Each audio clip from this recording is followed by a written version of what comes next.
Hello प्यारे मित्रों, आज आप सबके लिए फिर से हमारा जो है भूगोल जो आपका दिया गया था, जो कि अब मैं पहले बता देना चाहता हूँ कि ये कक्षा 9th के लिए आपका जो नई मॉड्यूल जो दिया गया था ना, इसका देखिए अध्याय नंबर 3 है अप अपवाह।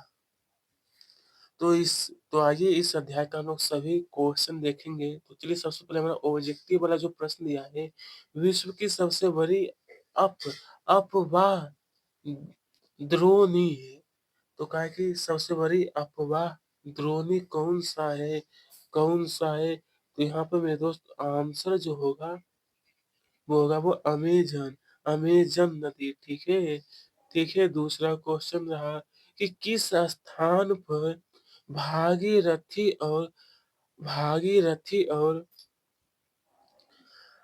अलक अलकनंदा का संगम है। अलक नंदा का संगम। तो यहाँ पर हो जाएगा मेरे दोस्त देवप्रिय देवप्रयाग। क्या होगा? देवप्रयाग। ठीक है। तीसरा क्वेश्चन देखते हैं, इलाहाबाद में किन नदियों का संगम स्थल है? कहाँ पर दोस्तों? तो इलाहाबाद में, देखिए इलाहाबाद जो है ना, वहां पर हमारा गंगा और यमुना हो जाएगा। ठीक है। चलिए क्वेश्चन नंबर 4 देखते हैं कि सिंधु नदी का उद्गम स्थल, आखिरकार सिंधु नदी जो इसका उद्गम स्थल जो है वो दोस्तों वो मानसरोवर झील है। कौन सा है? मानसरोवर झील।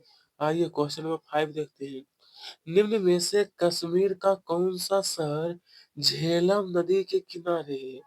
कौन सा शहर? तो यहाँ पर होगा श्रीनगर। श्रीनगर। ठीक है। नंबर 6 में कहा गया है हमसे कि निम्न में से किस नदी को मध्य प्रदेश की जीवन रेखा कहा जाता है? मध्य प्रदेश की जीवन रेखा कौन सा नदी है? आप पहले बताइए। पहले आप बताइए, उसके बाद फिर मैं बताता हूँ। नर्मदा। कौन सा? नर्मदा नदी को कहा गया है जीवन रेखा। किस नदी को दक्षिण भारत की गंगा कहा जाता है? किस नदी को? तो यहाँ पर हो जाएगा हमारा गोदावरी। क्या होगा दोस्तों? गोदावरी। ठीक है। नंबर 8 देखते हैं हम लोग। तो पूछा कि नदियों द्वारा गोखुर गोखुर झील का निर्माण कहाँ किया जाता है? गोखुर झील का निर्माण दोस्तों, तो 8 नंबर जो दिया इसका ब वाला बिल्कुल सही है, मैदानी भागों में। मैदानी भागों में। नंबर 9 में पूछा है कि निम्न में से कौन कौन अंतर्देशीय अंतर्देशीय मौसमी झील का उदाहरण है। तो यहाँ पर व वाला बिल्कुल सही है। लोक लोकताल। प्रिय दोस्तों, आपको उत्तर लिखना है लोकताल। ठीक है।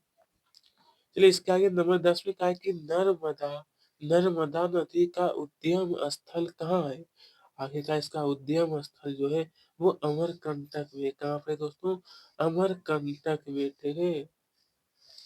इसके आगे जब हम लोग देखेंगे तो यहाँ पर बोला गया हमसे कि रिक्त स्थानों की पूर्ति कीजिए। ये सभी जो रिक्त स्थान या कि नदी, गंगा नदी की सबसे बड़ी सहायक नदी है, इन सभी में आपको भरना है। तो चलिए तो दोस्तों मैंने यहाँ पर अच्छी प्रकार से तैयार कर लिया हूँ ताकि बताने में काफी आसानी हो सके। यहाँ पर यमुना लिखना है। 2 नंबर का जो उत्तर लिखना है वो होगा यहाँ पर सुंदरबन डेल्टा। मेरे दोस्त आपको लिखना है सुंदरबन डेल्टा जो है ना, वो विश्व का सबसे बड़ा डेल्टा कहलाता है। सिंधु नदी जो है दोस्तों वो कहाँ पर है? तो पंजाब में जाकर मिल जाती है। कहाँ पर? पंजाब में। नंबर 4 में देखिए, भारत की सबसे बड़ी अपवाह द्रोणी जो है ना, वो गंगा नदी की है। किसकी है? गंगा नदी की।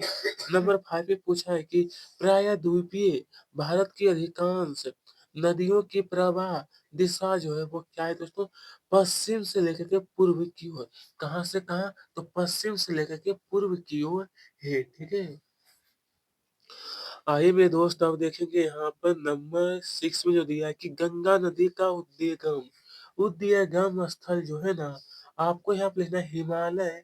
हिमालय हिमनद से माना जाता है। नंबर 7 में पूछा है कि ब्रह्मपुत्र नदी को तिब्बत में तो यहाँ पर होगा सांगपो सांगपो के नाम से जाना जाता है।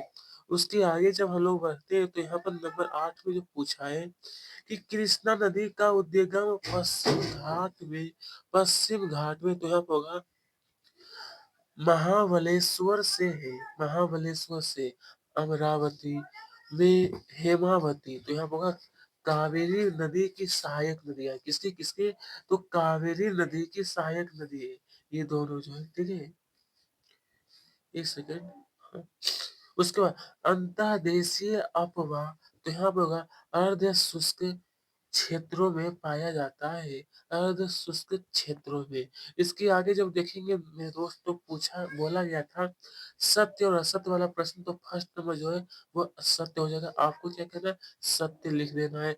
2 नंबर जो देखिए किसी नदी तथा उसकी सहायक नदियों को परितंत्र कहा जाता है, तो यह भी क्या है? हमारा सत्य है। यह भी क्या है दोस्तों? सत्य। 3 नंबर देखिए क्वेश्चन नंबर 3 भागीरथी भी अलक अलकनंदा की धाराएं मिलकर गंगा नदी का निर्माण करती है। यह भी सत्य है। उसके बाद बोला गया नंबर 4 कि देवप्रयाग के निकट गंगा पर्वतीय क्षेत्र को छोड़कर मैदानी भागों में प्रवेश करती है। यह भी क्या बना? असत्य। यह क्या है दोस्तों? असत्य। तो उसके बाद देखेंगे तो नंबर 5 जो आपका दिया है, तो यहाँ पर मेरे दोस्त आपका जो आंसर होगा वो सत्य आपको लिखना है। यहाँ पर क्या लिखना है? सत्य। नंबर 6 में बोला गया है कि सुंदरवन राष्ट्रीय पार्क रॉयल, यह भी हमारा सत्य है मेरे दोस्त। यह भी हमारा सत्य हो जाएगा, ठीक है। उसके बाद देखेंगे नंबर 7 में जो बोला गया है कि ब्रह्मपुत्र नदी को बांग्लादेश बांग्लादेश में जमुना के नाम से जाना जाता है। यह सत्य है। यह क्या है? बिल्कुल सत्य है। नर्मदा और ताप्ती नदियों एक दूसरे के समांतर भ्रंश घाटी में प्रवाहित होती है। यह भी सत्य है। यह भी सत्य है। उसके बाद नंबर 9 देखिए तो यहाँ पे जो बोला गया ना इसका आंसर लिखना है असत्य। 10 नंबर जो दिया कि गुरु गोविंद सागर नर्मदा नदी पर बनाया गया है। यह असत्य है। यह क्या है दोस्तों? असत्य है, ठीक है। इसके आगे देखिएगा स्टूडेंट, ये जो आपका दिया गया है नंबर 4 कि सही जोड़ा बनाना है कि मिलान करना है खंड क और ख से, तो आप लोग पहले ध्यान से देख लीजिए, उसके बाद मैं मिलान करके बता देता हूँ। तो दोस्तों आप लोग यहाँ देखिए जो कहा है ना नंबर 1 का जो मिलान करना है वो ई से, 2 का हो जाएगा द से, 3 का हो जाएगा अ से, और नंबर 4 का मिलान करना है मेरे दोस्त स से, और 5 का 5 नंबर का मिलान करना है यहाँ पर व से, ठीक है। ओके, आप लोग अच्छी तरीके से मिलान करिए इन्हें भी। आइए स्टूडेंट, अब यहाँ पर जो क्वेश्चन दिया है प्रश्न का उत्तर कि कावेरी नदी का उद्गम स्थल, चलिए। तो मेरे दोस्त आप लोग यहाँ पे जो क्वेश्चन दिया था इसका उत्तर क्या लिखना है? क्या लिखना है? तो उत्तर लिखना है कि ब्रह्मगिरी पहाड़ी, और यहाँ पर होगा कर्नाटक लिखना है।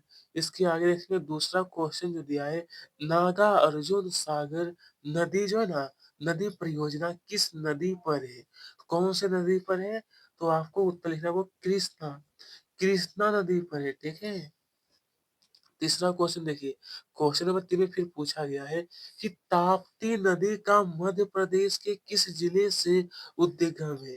ताप्ती नदी जो है दोस्तों, तो उत्तर लिखना वो बैतूल, कहाँ पर? बैतूल से। नंबर 4 देखेंगे राजस्थान राजस्थान या इंदिरा गांधी नहर कहाँ से निकाली गई है? आखिरकार कहाँ से मेरे दोस्त? तो आपका आंसर होगा हरि के हरि के वे हरीके विराज और पंजाब से, ठीक है। उसको देखिए क्वेश्चन नंबर 5 में पूछा गया था कि प्रायद्वीपीय भारत की सबसे लंबी नदी, प्रायद्वीपीय भारत की सबसे लंबी नदी जो है वो यहाँ पे लिखना उत्तर में गोदावरी नदी होगा। कौन सा? गोदावरी। नंबर 6 भारतीय मरुस्थल की महत्वपूर्ण नदी, भारतीय मरुस्थल की उत्तर क्या लिखना है आपको? लूनी नदी होगा। कौन सा होगा? लूनी नदी, ठीक है? उसके बाद देखेंगे नंबर 7 में जो बोला गया है कि लद्दाख, लद्दाख हो गया, गिलगिट तथा पाकिस्तान से बहने वाली नदी जो है नदी जो है दोस्तों, आपको यहाँ पे वो क्या है, सिंधु घाटी। कौन सा? सिंधु घाटी। हीराकुंड बांध किस नदी पर बना है? आखिरकार दोस्तों हीराकुंड बांध जो है वो यहाँ पर होगा महानदी पर, महानदी पर बना हुआ है, ठीक है। इसके आगे जब हम लोग देखेंगे तो बोला गया है, यहाँ पर पूछा गया है कि पुणे, पुणे, वर्धा, वेदगंगा तथा पेनगंगा किस नदी की सहायक नदियां हैं? तो आपको यहाँ पे लिखना है कि गोदावरी नदी। कौन सा होगा? गोदावरी नदी। फिर देखिए नंबर 10 में पूछा गया कि पृथ्वी पर स्वच्छ पानी की जो मात्रा है ना वो 2.5 है, लेकिन पीने लायक जो पानी वो इससे भी कम है, 0. शायद मेरे से 0.02% पीने लायक पानी है। लगभग इतना ही बोला माना गया है। और ये शुद्ध, ये क्या है? स्वच्छ पानी है, ठीक है। चलिए नमामि देवी नर्मदे परियोजना किस राज्य से प्रारंभ हुआ है? तो आपको ही पता है कि यह जो है प्रारंभ वो हमारा है मध्य प्रदेश से शुरुआत हुआ था। फिर बोला गया यहाँ पर कि गोखूर, गोखूर झील का उदाहरण लिखिए। गोखूर तो यहाँ होगा वेट, वेटलैंड झील। कौन सा? वेटलैंड झील। नंबर 13 देखेंगे दोस्तों, क्वेश्चन नंबर 13 में पूछा गया है भारत की किसी एक लेगून झील का नाम। लेगून झील का जो नाम हो वो होगा चिल्का झील। कौन सा लिखना है दोस्तों? चिल्का झील, ठीक है। चलिए इसके आगे जब देखेंगे तो बहुत पूछा गया कि पुलिकट झील कहाँ स्थित है? तो उत्तर लिखना है कि आंध्र प्रदेश और तमिलनाडु में। आंध्र प्रदेश और कहाँ पर? तो तमिलनाडु में। चलिए लिंगा मक्की झील कहाँ स्थित है? तो मेरे दोस्त उत्तर लिखना है कर्नाटक। कहाँ पर? कर्नाटक में। फिर देखिए यहाँ पर पूछा गया है भारत की मीठे कोई भी दो मीठे पानी की झीलों के नाम लिखिए। तो देखिए लिखना है बूलर झील और लोकटक झील। बूलर और लोकटक। आइए इसके आगे देखेंगे भारत के अपवाह तंत्र को मुख्य रूप से कितने भागों में बांटा गया है? तो आपको लिखना है दो। वो कौन कौन सा है? हिमालयी और प्रायद्वीपीय। चलिए इसके आगे फिर बोला गया कि गंगा नदी की प्रमुख सहायक नदियां, तो यमुना, घाघरा, गंडक और कोसी। कोसी। उसके बाद देखिए पूछा गया है कि प्रायद्वीपीय भारत की किस नदी द्वारा ज्वार नद मुख का निर्माण होता है? तो मेरे दोस्त आपको उत्तर लिखना है गोदावरी नदी। कौन सा?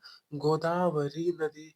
इसके आगे जब हम लोग बढ़ते हैं तो यहाँ पर बोला गया है अति लघु उत्तरीय प्रश्न एक। प्रश्न एक में मेरे दोस्त पूछा गया था गंगा की दो प्रमुख धाराओं के नाम लिखिए। यह कहाँ पर एक दूसरे से मिलकर गंगा नदी का निर्माण करती है, वह भी आपको बताना है। तो मेरे दोस्त उत्तर लिखना है गंगा की दो प्रमुख धाराएं भागीरथी और अलकनंदा है। यह उत्तरांचल राज्य के देवप्रयाग देवप्रयाग नामक स्थान पर मिलती है, ठीक है। दूसरा क्वेश्चन मेरे दोस्त पूछा गया है कि अपवाह तंत्र से क्या आशय है? अपवाह तंत्र से तो उत्तर देखिए लिखना है अपवाह तंत्र से आशय किसी क्षेत्र के नदी तंत्र से है जो विभिन्न दिशाओं में बहकर आती है और मिलकर एक मुख्य नदी का निर्माण करती है, ठीक है। ठीक है। आइए दोस्तों यहाँ पे फिर पूछा है क्वेश्चन नंबर 3 में कि नमामि गंगे परियोजना क्या है? आप लोग ही जानते हैं दोस्तों कि नमामि गंगे परियोजना, देखिए यह एक प्रकार का परियोजना है जो कि इसमें बताया जाता है कि एकीकृत संरक्षण मिशन है, जिसमें राष्ट्रीय नदी गंगा से संबंधित 2 उद्देश्यों, एक हो गया प्रदूषण के प्रभाव को कम करना तथा उसके संरक्षण और कार्यकलाप को पूरा किया जा सके। या इसी को हम लोग कहते हैं नमामि गंगे परियोजना। उसके बाद पूछा गया कि भारत के किन्हीं 2 प्रमुख झीलों के नाम। तो देखिए पहला होगा वुलर झील, दूसरा होगा लो लोनार झील, लोनार झील। नंबर 5 में पूछा गया कि डेल्टा डेल्टा किसे कहते हैं? डेल्टा दोस्तों तो आप सभी को लिखना है समुद्री मुहाने पर नदी निक्षेपण क्रिया के द्वारा मिट्टी एवं बालू के महीन कणों से निर्मित अवसाद की त्रिभुजाकार त्रिभुजाकार आकृति जो होता है ना, उन्हें हम लोग डेल्टा कहते हैं। उन्हें क्या कहते हैं? डेल्टा कहलाती है। नंबर 6 में बोला है कि प्रायद्वीपीय भारत की 2 प्रमुख नदियों के नाम बताइए।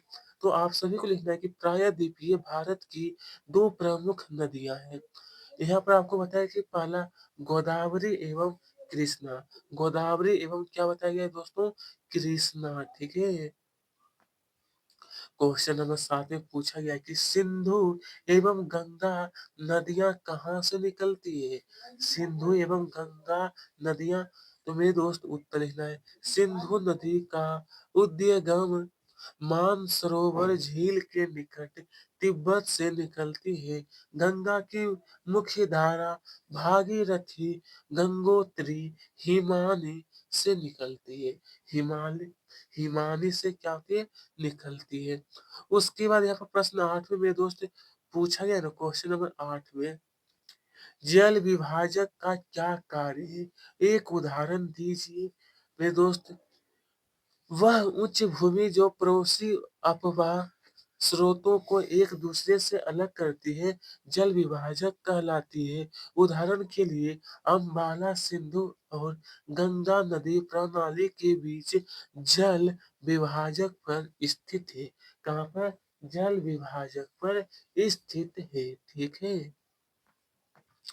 आइए दोस्तों इसके आगे जब देखते हैं कि कौन सी प्रायद्वीपीय नदियां गर्त से होकर बहती है, समुद्र में प्रवेश करने से पहले वह किस प्रकार की आकृति का निर्माण करती है? तो मेरे दोस्त उत्तर लिखना है कि नर्मदा एवं ताप्ती 2 ही बड़ी नदियां हैं जो कि पश्चिम की तरफ बहती है और ज्वार ज्वार नद मुख का निर्माण करती है, निर्माण करती है, ठीक है। इसके आगे देखेंगे यहाँ पर हमसे पूछा है नदी तंत्र किसे कहते हैं?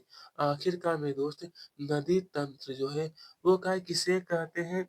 तो उत्तर लिखना है कि किसी नदी तथा उसके बड़ी उसके बड़ी सहायक नदियों को नदी तंत्र कहा जाता है। नदियों को नदी तंत्र, ठीक है। इसके आगे देखते हैं क्वेश्चन नंबर 11 में मेरे दोस्त पूछा है लंबी धारा होने के बावजूद तिब्बत के क्षेत्रों में ब्रह्मपुत्र में कम गाद सिल्ट क्यों है? मेरे दोस्त उत्तर होगा तिब्बत एक शीत एवं शुष्क है। यहाँ पर बताया गया है कि तिब्बत एक शीत एवं शुष्क क्षेत्र है, अतः यहाँ इस नदी में जल एवं गाद की मात्रा बहुत कम होती है, ठीक है। इसकी आगे जब देखेंगे तो यहाँ पर बोला गया है कि हिमालय से निकलने वाली नदियों के 2 आर्थिक महत्व लिखिए। ये दोस्त 2 आर्थिक महत्व बोला गया है। देखिए इसका उत्तर पहला आर्थिक ये रहा सिंचाई के लिए नहरों के द्वारा पर्याप्त जल की उपलब्धता। दूसरा पॉइंट हिमालय से निकलने वाली नदियों के दानों और अनेक नगरीय बस्तियों स्थित है। इन बस्तियों को नदियों से, बस इतना ही आपको लिखना है, ठीक है, ज्यादा नहीं लिखना है, इतना लिखिए नगरीय बस्तियां स्थित है यहाँ तक, ठीक है। उसके बाद दोस्तों यहाँ पर पूछा गया है क्वेश्चन नंबर 13 में मेरे दोस्त बोला है कि पेयजल पेयजल की प्राप्ति होती है। देखिए इसकी प्रायद्वीपीय भारत की नदियों की 2 प्रमुख विशेषताएं यहाँ पर हाँ, सही है।